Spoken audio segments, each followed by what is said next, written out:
The massive archaeological site on Kepler 442b stretched for miles beneath the amber sky. Dr. Zirov, lead xenoarchaeologist of the Galactic Archaeological Consortium, stood before the ancient wall covered in mysterious symbols. For 3 standard years, the best linguists from 12 different species had attempted to decode the extinct language of the Keplerians, a civilization that had vanished 10,000 years ago. The Keplerians had left behind incredible technology, structures that defied current understanding of physics, and medical devices that could cure diseases considered incurable by modern standards. But without understanding their language, accessing this knowledge remained impossible. Another dead end, muttered Zek Thor, the Andromedan linguistic specialist, his 4 arms gesturing in frustration. We've run every algorithm, compared it to over 1 million known languages, living and dead. Nothing matches. The expedition had cost trillions of credits. Representatives from the most advanced civilizations in the galaxy had gathered here. The Valdarians with their quantum processors, the Etherians with their psychic abilities, the mechanoids with their perfect computational memories, all had failed. Dr. Zirafa's antennae drooped with disappointment. The Council would not fund another expedition. This was their last chance. The mysterious inscriptions covered every surface of the ruins, walls, floors, ceilings, even the strange metallic devices they'd found. Thousands upon thousands of characters that meant nothing to any of them. Perhaps we should accept defeat, suggested Cora, the Celestian team member, her crystalline form reflecting the light from their equipment. Some mysteries are meant to remain unsolved. But Dr. Zirov couldn't give up. The Keplerians had achieved something no current civilization had managed. They had conquered death itself, based on the perfectly preserved bodies they'd found in the stasis chambers. They had developed faster-than-light communication that didn't rely on quantum entanglement. They had created matter from pure energy. The secrets were all here, locked behind an incomprehensible language. The team had tried everything. Pattern recognition software that could decode any mathematical sequence found no patterns. Psychic readers who could extract meaning from residual thought energy came up blank. Even the void speakers, who claimed to commune with the quantum echoes of dead civilizations, heard only silence. Maybe we're approaching this wrong, Dr. Zirov said, examining the symbol for the 1,000th time. What if it's not a language at all?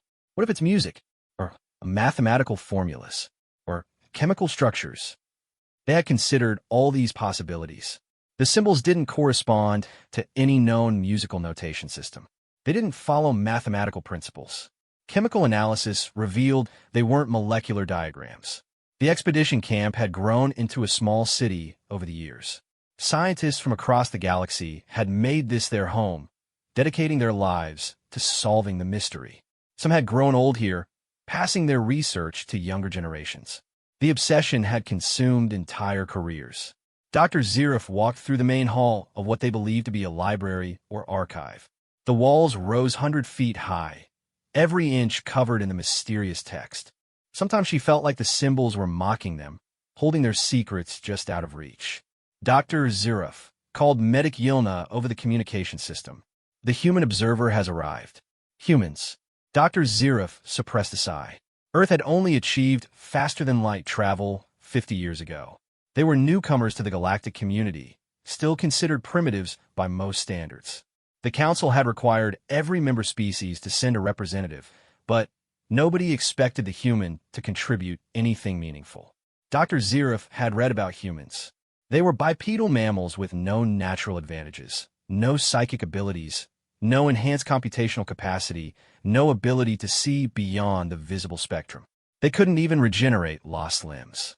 The only reason Earth had been admitted to the Galactic Council was their unexpected development of FTL technology and their curious tendency to survive situations that would kill most other species.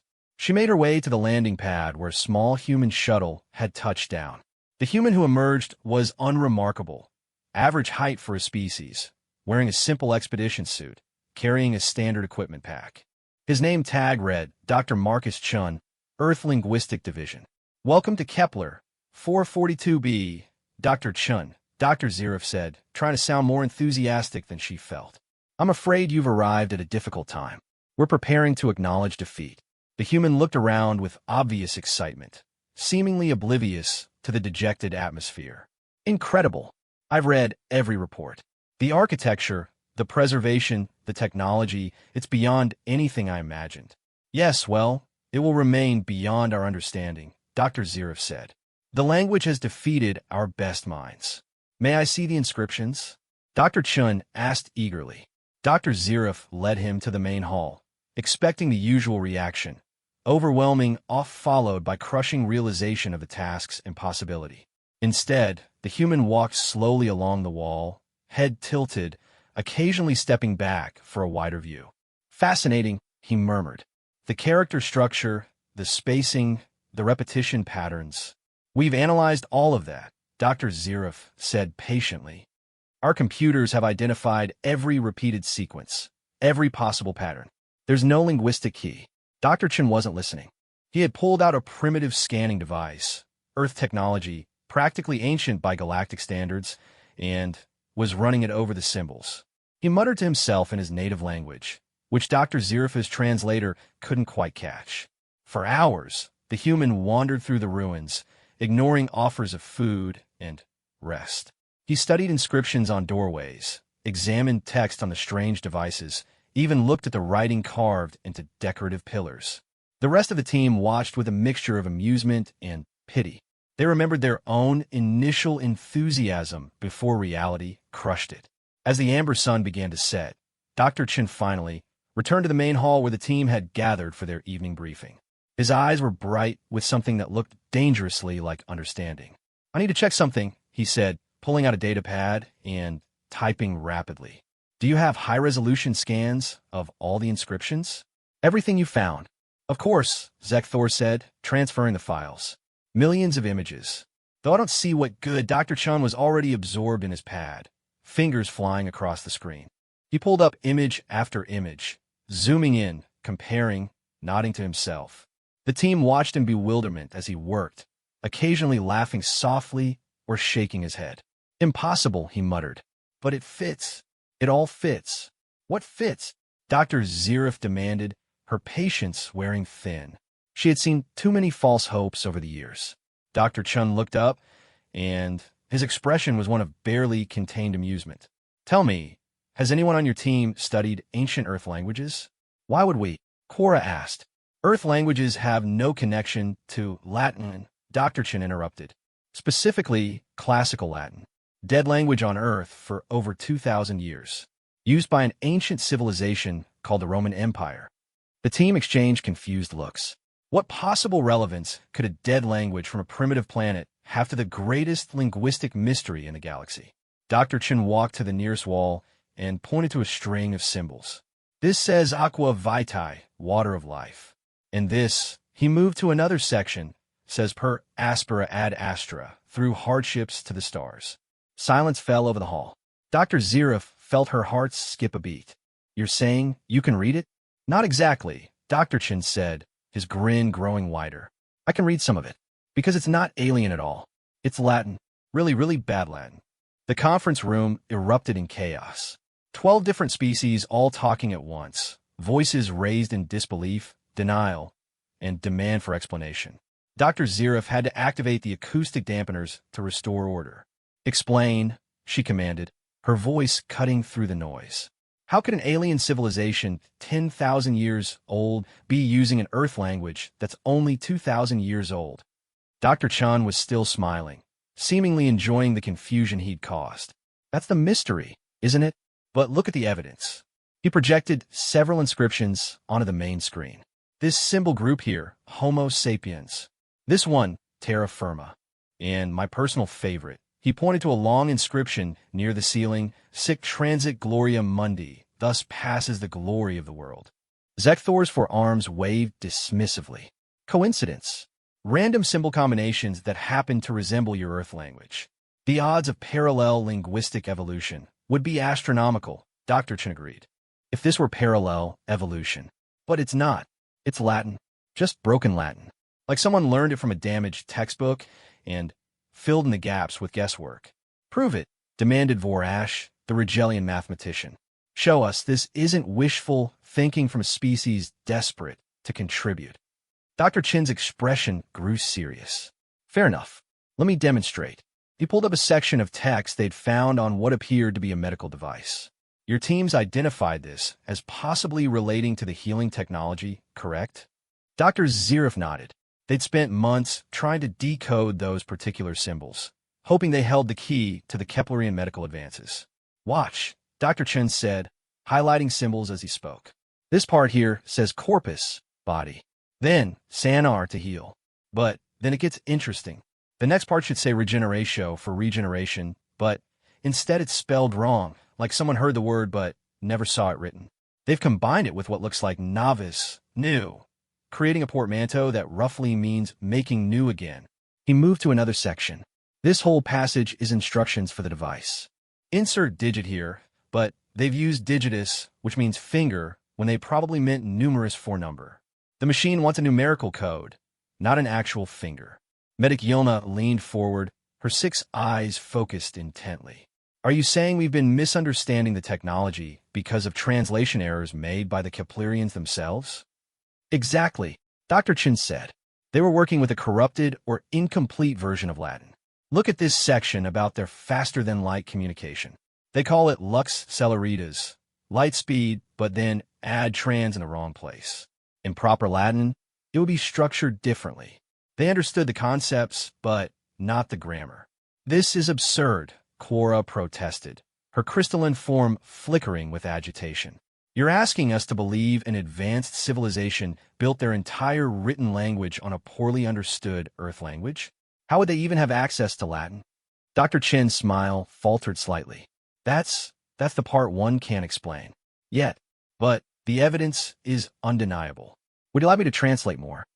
Dr. Zirif felt her scientific skepticism warring with desperate hope. 3 years of failure had worn down her resistance to even the most unlikely possibilities. Show us something we can verify. Translate something that leads to a concrete result. The human studied his data pad, then walked purposefully to a section of wall near a sealed doorway. The team had tried everything to open it, cutting tools, frequency keys, even controlled explosives. The door had remained stubbornly closed. This inscription here, Dr. Chun said, it's a riddle. Bad Latin poetry. Actually, it says, speak the name of the Starfather, who burns eternal in the sky, giver of light and life to all, whose death brings darkness to the world. He paused, thinking, Starfather, that would be Sol, the sun. In Latin, the sun was often personified as Sol Invictus, the unconquered sun. Dr. Chin approached the door and spoke clearly, Sol. Nothing happened. The team began to mutter, but Dr. Chun held up a hand. Wait, they wouldn't have pronounced it correctly. Latin pronunciation varied even on Earth. And if they learned it phonetically, he tried again with different pronunciations. Sol, Sol, Sole. On the 4th attempt, something clicked. The door shimmered and dissolved, revealing a chamber beyond that glowed with soft blue light. The entire team stood frozen in shock. By the void, Zekthor whispered. It actually worked. They entered cautiously, finding themselves in what appeared to be a laboratory. Equipment unlike anything they'd seen filled the space, and every surface was covered with more Latin inscriptions. Dr. Chun moved from device to device, reading aloud. Machina temporis, time machine. Vita aeterna, eternal life. Stella porta, stargate.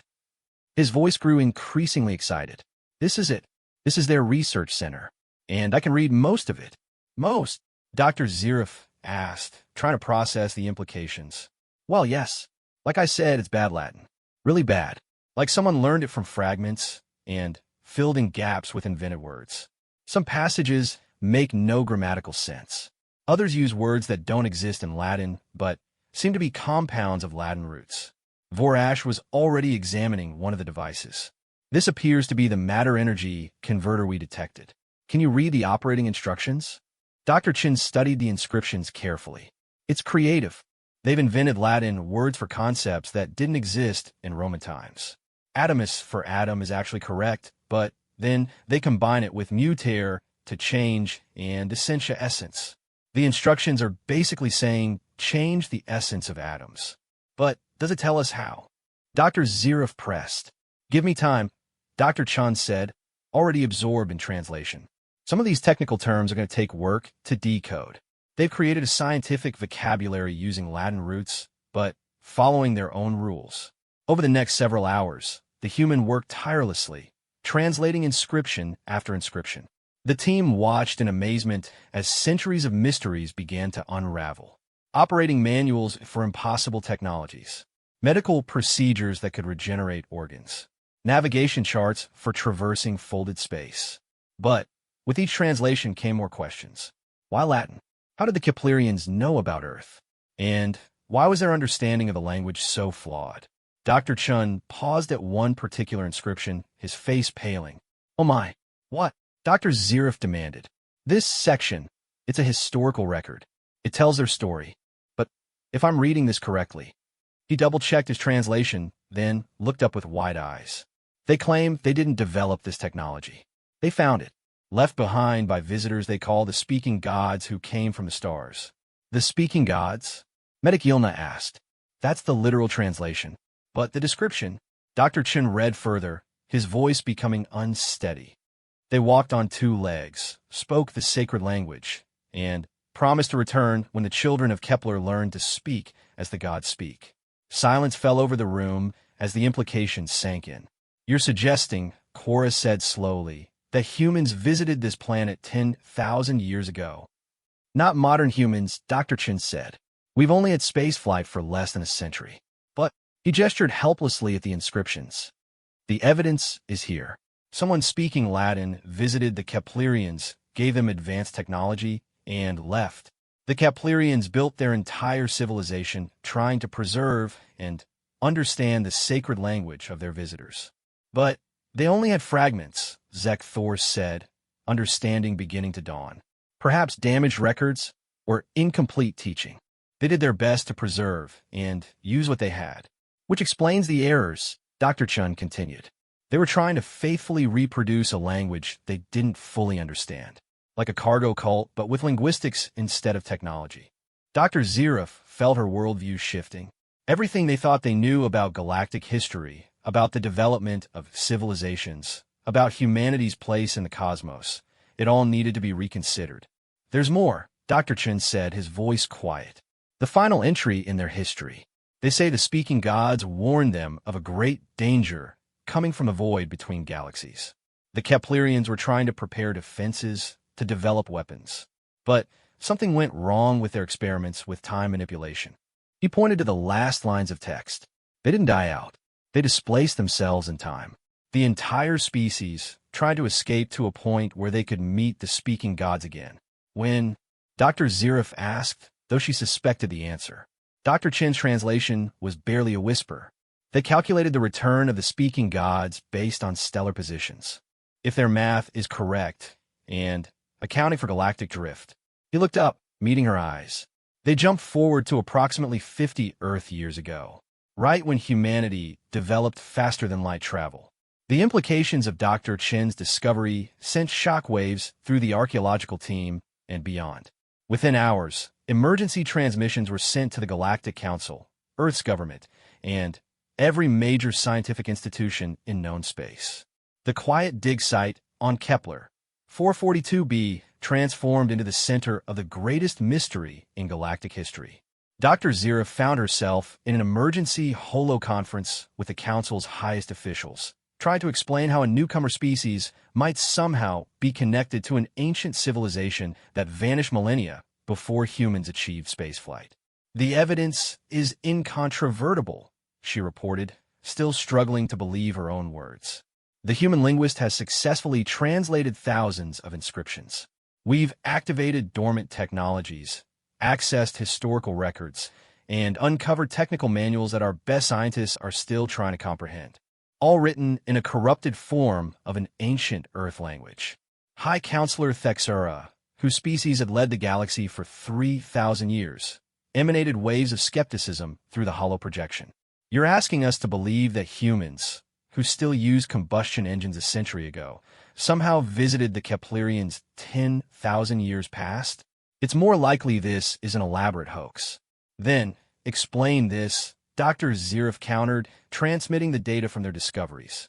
Medical devices that respond to Latin commands. star charts that use Earth constellations as reference points, technical specifications that blend advanced physics with Roman numerals. How could Dr. Chen fabricate all of this?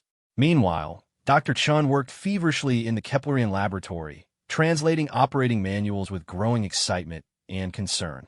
Each device revealed new impossibilities. A healing chamber that could reverse aging by restoring the divine pattern. A communication array that sent messages through the dreams of gods. A weapon system designed to fight something called the Devourers from the Void. Zek Thor assisted him, his 4 arms operating multiple interfaces while his primary consciousness processed the implications. These technologies, he said, his voice troubled, they operate on principles we don't understand. This healing device references spiritual energy and soul harmonics. Our science has no framework for such concepts. Neither does human science, Dr. Chen admitted. But the Keplerians clearly made it work. Look at this. He gestured to a translation on his screen. They describe faster-than-light travel as stepping through God's breath between the stars. It's poetic, but their technical specifications actually achieve what they claim. Medic Yilna entered the laboratory, her 6 eyes reflecting deep concern. The council is in uproar. Half of them want to quarantine the planet until we understand what happened. The other half demands immediate access to the technologies. And Earth? She paused. Earth's government claims they have no records of ancient space travel. Of course they don't, Dr. Chen said, not looking up from his work. Whatever happened here predates recorded human history. We're talking about a time when humans were still building pyramids and wondering about the stars. Then how? Cora asked, her crystalline form shifting through confused patterns. How do you explain Latin in space? Dr. Chun finally stopped working, turning to face the assembled team. I've been thinking about that.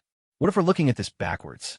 What if the connection isn't humans visiting Kepler, but something visiting both Earth and Kepler? He pulled up a star chart the Keplerians had carved into what they called the Chamber of Origins. Look at this. The Keplerians marked the origin point of the speaking gods. It's not Earth. It's a region of space we've never explored, beyond the galactic edge. The void between galaxies, Vor Ash said, his mathematical mind already calculating. The same region they claimed the danger would come from. Exactly. What if something from out there visited Earth during the Roman era, learned or taught Latin, then came here?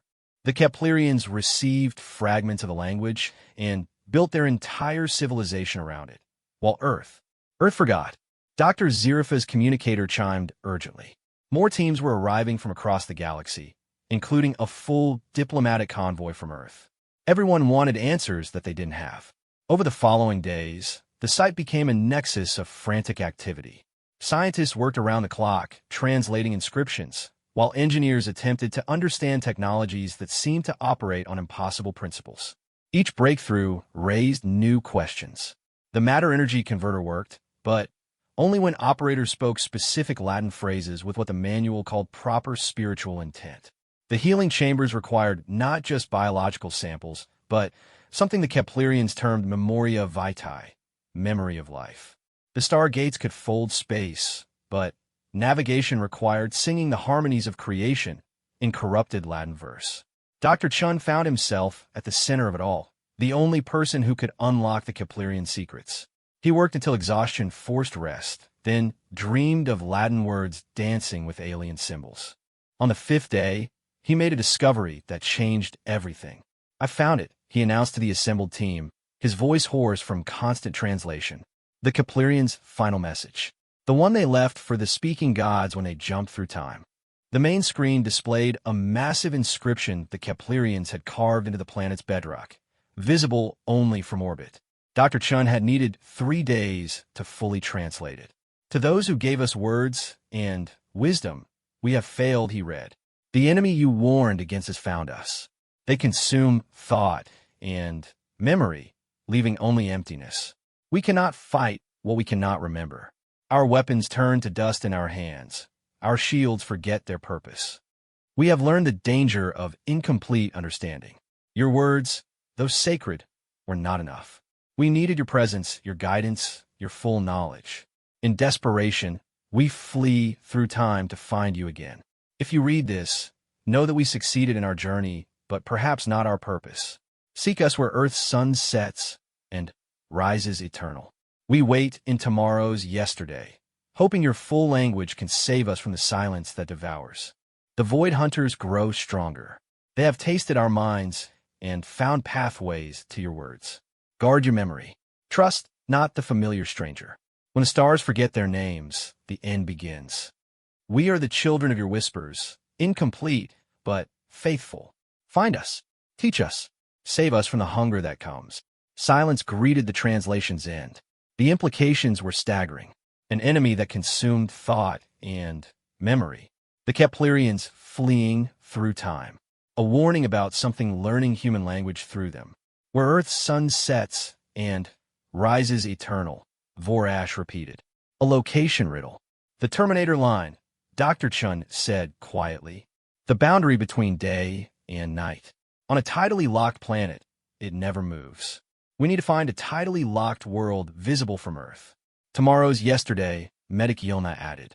They jumped to our present, but from their perspective, alarms suddenly screamed through the facility. Every screen flashed red with proximity warnings. Dr. Zerif raced to the command center, the others close behind. What is it? She demanded. The sensor operator, a young Valdarian, pointed at the displays with trembling appendages. Ships, Dr. Zerif.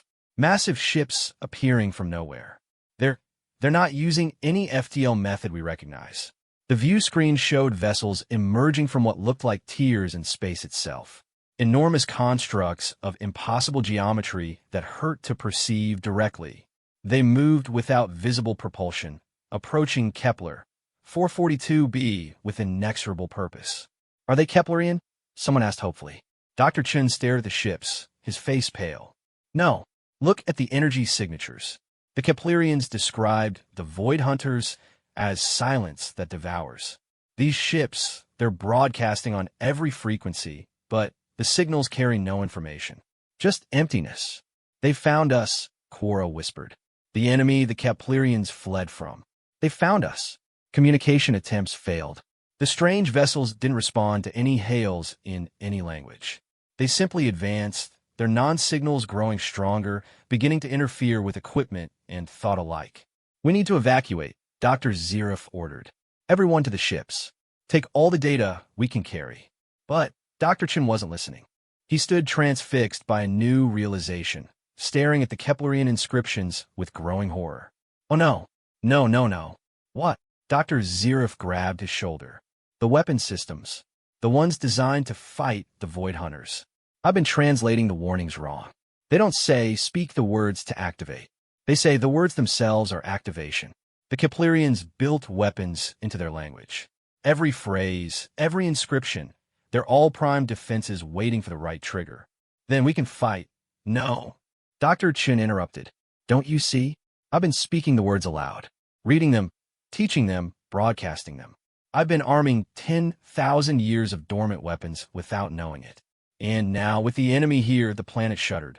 Every Keplerian structure began to glow with the same blue light they'd seen in a laboratory. The inscriptions blazed alive, Latin words burning with impossible fire. The very air hummed with building power. The entire planet, Zekthor breathed. They turned their entire world into a weapon. And we've just activated it. Outside, the Void ships had stopped their advance. For the first time, they showed a reaction, pulling back, reforming their impossible formations. The emptiness they broadcast flickered with something that might have been alarm. Dr. Chin looked at his colleagues, human understanding mixing with alien horror. The Keplerians knew. They knew we'd come, knew we'd translate their words, knew the enemy would follow. We're not archaeologists. We're ammunition. The planet's glow intensified. Every Latin word ever spoken here, every phrase translated, every command given to ancient machines, they all resonated together, building towards something unprecedented. Evacuate. Dr. Zerif screamed. Everyone out now. But even as they ran for the ships, Dr. Chin couldn't help but notice new inscriptions appearing on the walls. Fresh Latin words writing themselves in fire. Words he hadn't translated, couldn't have known. Words that weren't from the Keplerians at all. The message was short, written in perfect classical Latin. The children remember. The gods return. Let the silence learn to scream. As their evacuation ship lifted off, the planet Kepler 442b transformed into the largest weapon ever conceived, aimed at an enemy from beyond the galaxy, powered by the words of a dead Earth language given new and terrible life. The evacuation fleet scattered in controlled chaos as Kepler 442b erupted with ancient fury. Dr. Chun pressed against the viewport of their escape vessel, watching the planet transform into something beyond comprehension. Every structure, every carved symbol, every piece of Keplerian architecture now blazed with coherent energy, Latin words becoming weapons of unimaginable power. The void ships, those impossible constructs from beyond the galaxy, recoiled from the assault. Beams of pure linguistic force struck their non-Euclidean hulls, each impact carrying the weight of 10,000 years of preparation. Where the weapons hit, reality itself seemed to argue with the invaders' existence. By the eternal equations, Vorash whispered, his mathematical mind trying to process what they witnessed. The energy output exceeds theoretical limits by factors of millions. How is the planet not tearing itself apart? Dr. Chun understood with dawning horror. The words aren't just weapons. They're anchors. Every Latin phrase the Keplerians carved was designed to hold reality together while channeling impossible forces. They turned language itself into a weapon against beings that devour meaning. On the command deck, Dr. Zerif coordinated with the fleet, trying to maintain order as ships from dozen civilizations fled the battle zone. But her attention kept returning to the tactical displays showing the engagement. The void ships fought back, their empty broadcasts intensifying. Crew members across the fleet began reporting headaches, confusion, gaps in memory. Whatever these entities were, their very presence seemed antithetical to coherent thought. Dr. Chun, Medic Yilna called urgently. "We need you here. The crew is being affected by the void signals. Some are forgetting their own names, their missions, why they're here." Chun rushed to the medical bay, finding chaos. Engineers who'd spent decades mastering their craft stared at control panels without recognition. Scientists couldn't remember their research. The Void Hunter's attack wasn't physical. It was cognitive, erasing knowledge and meaning from any mind it touched. The Keplerians faced this, Chun realized. That's why they preserved everything in corrupted Latin. The language itself became a defense mechanism, something foreign enough to resist erasure. He turned to the medical team. Get everyone to start reciting anything they remember. Multiplication tables, childhood songs, technical specifications. Fill your minds with structured information. Don't let the emptiness take hold. But even as he gave instructions, Chun felt the attack's edges touching his own consciousness. Memories became slippery. What was his daughter's name? When had he learned Latin? Why did these alien symbols look so familiar yet strange? The ship shuddered as a void signal passed directly through their shields. For a moment, Chun forgot everything. His name, his purpose, the meaning of the sounds coming from his mouth.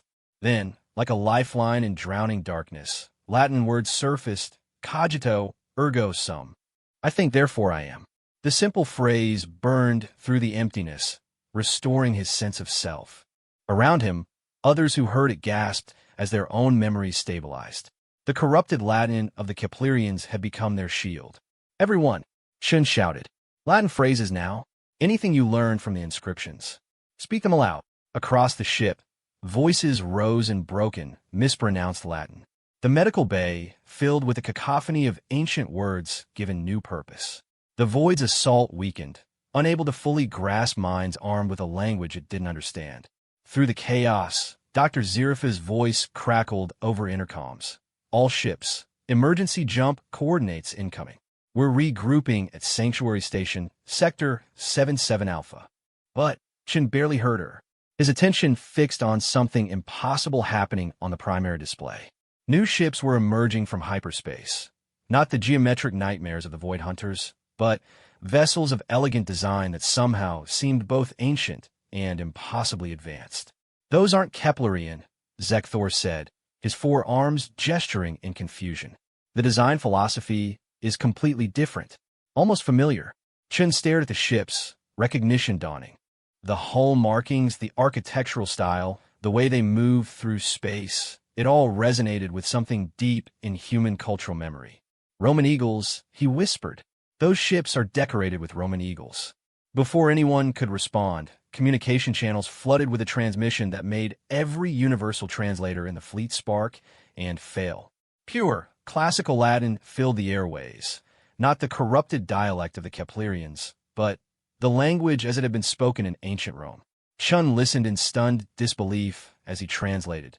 Children of Earth, speakers of the sacred tongue, we have heard your call across the darkness of ages. The enemy you awakened is known to us. Stand clear. The Legion Stellaris has come to finish what was begun. The new ships moved with coordinated precision, forming battle lines that would have made Caesar proud. Their weapons charged with energies that bent space-time around them. When they fired, the beams were wrapped in Latin battle cries that reality itself seemed compelled to obey. Impossible, Cora breathed. Who are they? But Chum was already working, his mind racing through possibilities. The Keplerians' records spoke of speaking gods who promised to return. Earth had no memory of ancient space travel. But what if? Dr. Ziruf, he called urgently. I need access to Earth's deepest archaeological databases. Specifically, anything about mysterious disappearances in Roman history. Legions that vanished, colonies that were lost, ships that never returned. This is hardly the time for historical research, she protested, even as another barrage lit the void. It's exactly the time, Chin insisted. The 9th Legion that disappeared in Britain. The lost fleet of Germanicus. The colony of Roanoke centuries later. What if they didn't disappear? What if they were taken? On the view screen, the battle escalated beyond conventional understanding. The Legion Stellaris' ships fought with weapons that merged advanced technology with classical Roman military doctrine. Testudo formations in three-dimensional space. Siege engines that fired concentrated reality. Gladius-class fighters that cut through the void itself. The Void Hunters adapted their assault, their emptiness growing more aggressive. Where their non-signals touched Legion ships, crew members forgot not just their memories, but their very existence. Ships winked out, not through destruction, but through existential erasure. Yet the Romans, for Chin couldn't think of them as anything else, fought with desperate efficiency. For every ship lost to forgetting, 2 more emerged from hyperspace. Their transmissions filled with battle hymns and coordinate data in perfect Latin. Doctor, one of the younger scientists approached hesitantly. The Roman ships are broadcasting something else. Coordinates. They're Earth coordinates. Specifically to a location in the Mediterranean. Chun looked at the data and laughed, a sound born of exhaustion and impossible realization. Of course, they're going home. After 10,000 years, they're going home. The Keplerian planet's assault reached crescendo. Every word ever carved into its surface now sang in harmony, creating a linguistic storm that tore at the foundations of the Void Hunter's existence. The entities from beyond the galaxy writhed in their impossible geometries, their emptiness filling with forcibly inserted meaning. Then the unexpected. One void ship broadcast something new, not emptiness but a message. Broken, barely coherent, but unmistakably attempting communication. In mangled Latin, it spoke, "Why do you fill the silence?" The battle paused. Every ship, every weapon, every being capable of thought turned toward that impossible sound. The devourers of meaning had spoken. The silence had learned words. Chun understood with crystalline clarity. They're not invaders. They're not conquerors. They're trying to understand. The Void Hunters exist in emptiness because they've never known anything else. Language, meaning, memory, these aren't just weapons to them. They're revelation. Dr. Chun, Medic Yilna said quietly. Are you suggesting we try to communicate with entities that erase consciousness? That's exactly what I'm suggesting, Chun replied. The Keplerians had it backwards. The Void Hunters weren't trying to destroy them. They were trying to understand them. But without a framework for meaning, every contact became destructive. Like a child trying to understand a butterfly by pulling off its wings. He pushed past the others to the communication console. Despite protests from the crew, he began broadcasting in the clearest Latin he could manage. We hear you. We understand your hunger. Let us teach you fullness instead of emptiness. The void ship's impossible geometry shifted. Their emptiness fluctuated with something that might have been confusion or hope. Another broken message emerged. Teach the silence to sing? Yes, Chen broadcasted. Let us fill your void with words. What followed defied every expectation. The Void Hunters ceased their attack, hanging motionless in space. The Legion Stellaris held their fire, awaiting developments. Even the Keplerian planet's defenses powered down to a watchful glow. Chen began to speak. He taught the Void basic Latin vocabulary. Nouns for concrete things, star, ship, person. Verbs for simple actions, move, speak, learn. The entities absorbed each word with desperate hunger, their emptiness gradually filling with fragments of meaning. Hours passed. The evacuation fleet hung in space, witnessing the impossible, a first contact between existence and non-existence, mediated through a dead language that refused to die. Other linguists joined Chen, adding their voices to the lesson. The Void Hunters' communications grew more complex. We remember nothing before words. You give us time, past, future, meaning. We were always, never until now.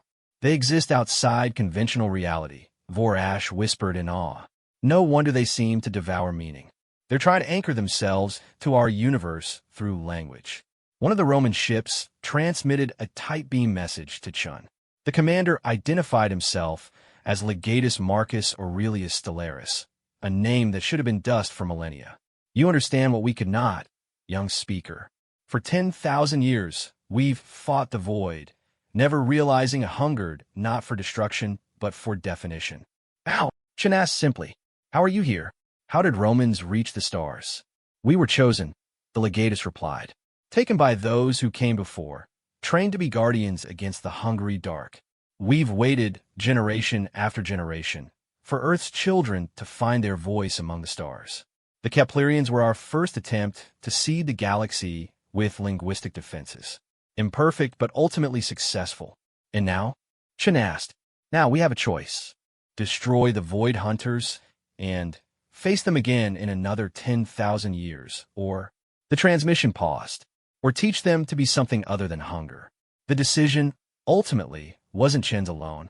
It belonged to every sapient being who valued thought, memory, and meaning. But, as the human who'd started this cascade of impossibilities, his voice carried weight. He looked at the void ships, their geometries already less painful to perceive as they filled with borrowed words. He thought of the Keplerians, jumping through time to escape an enemy they didn't understand.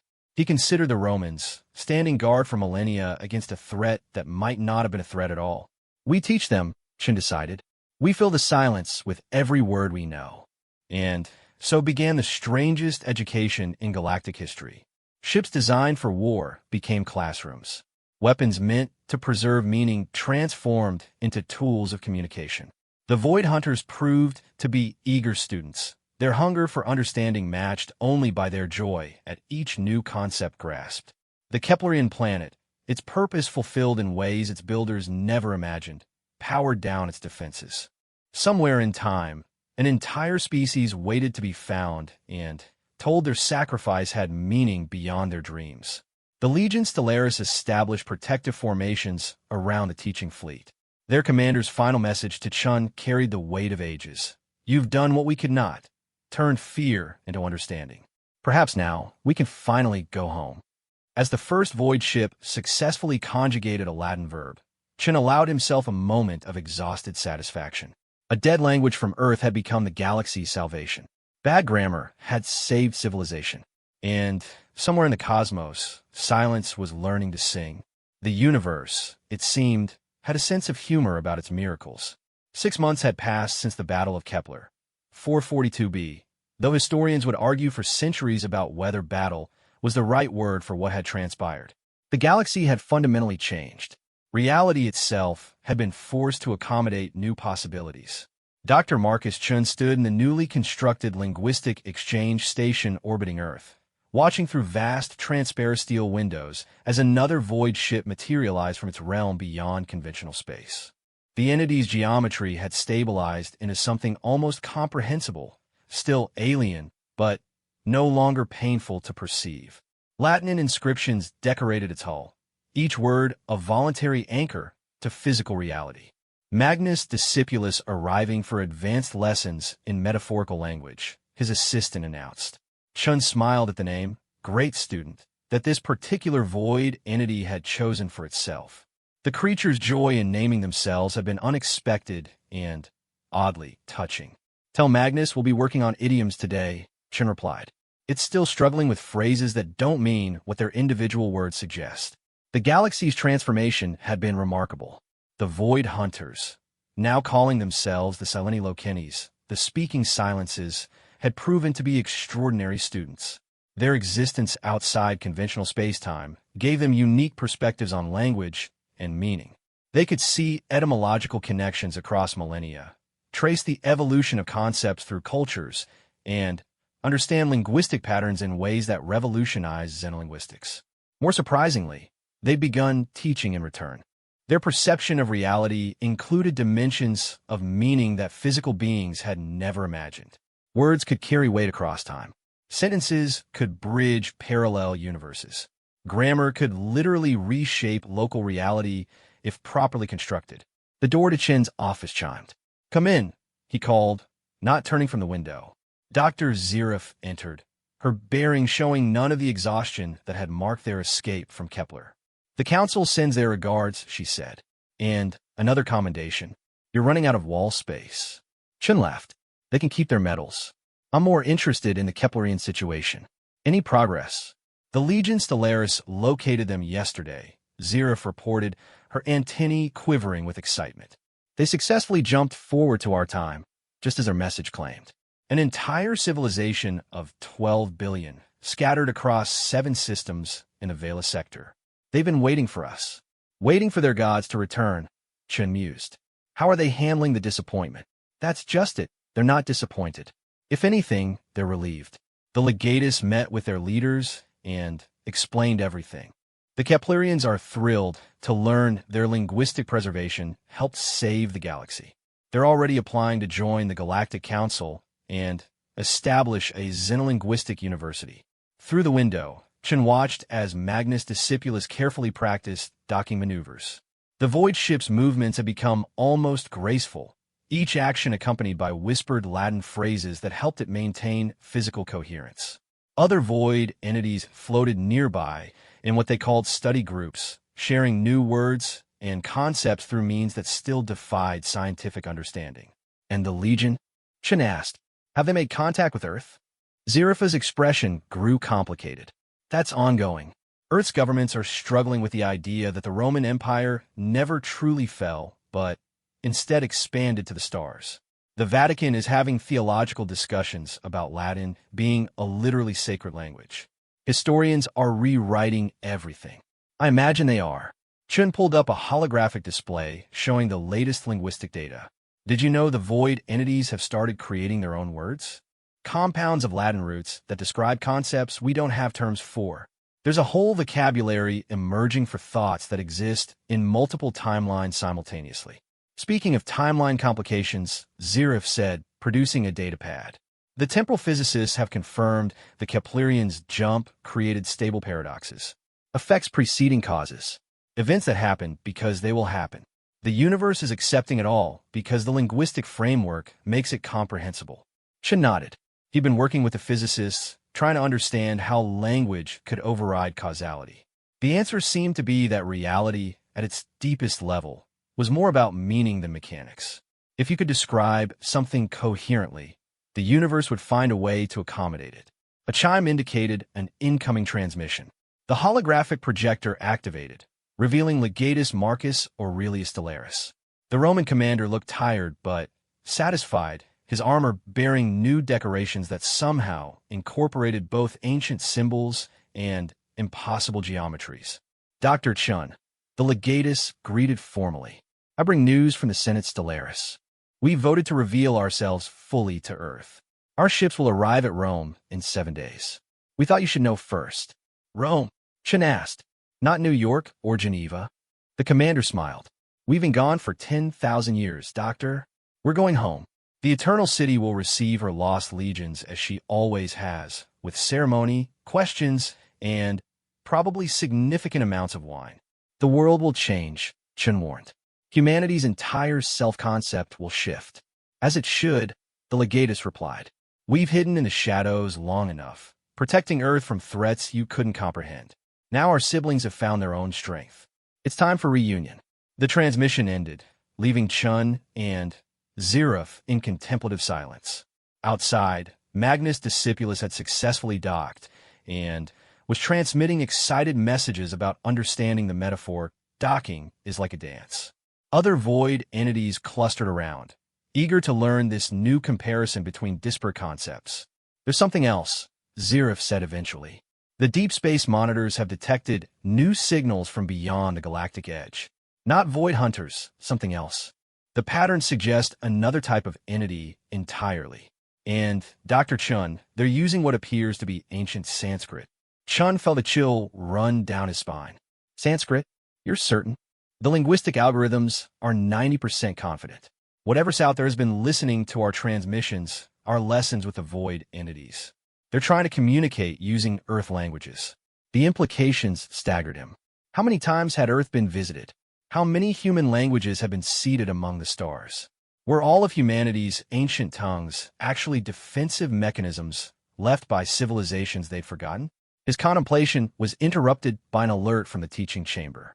Magnus Discipulus was having difficulty with a particular concept and requesting his personal assistance.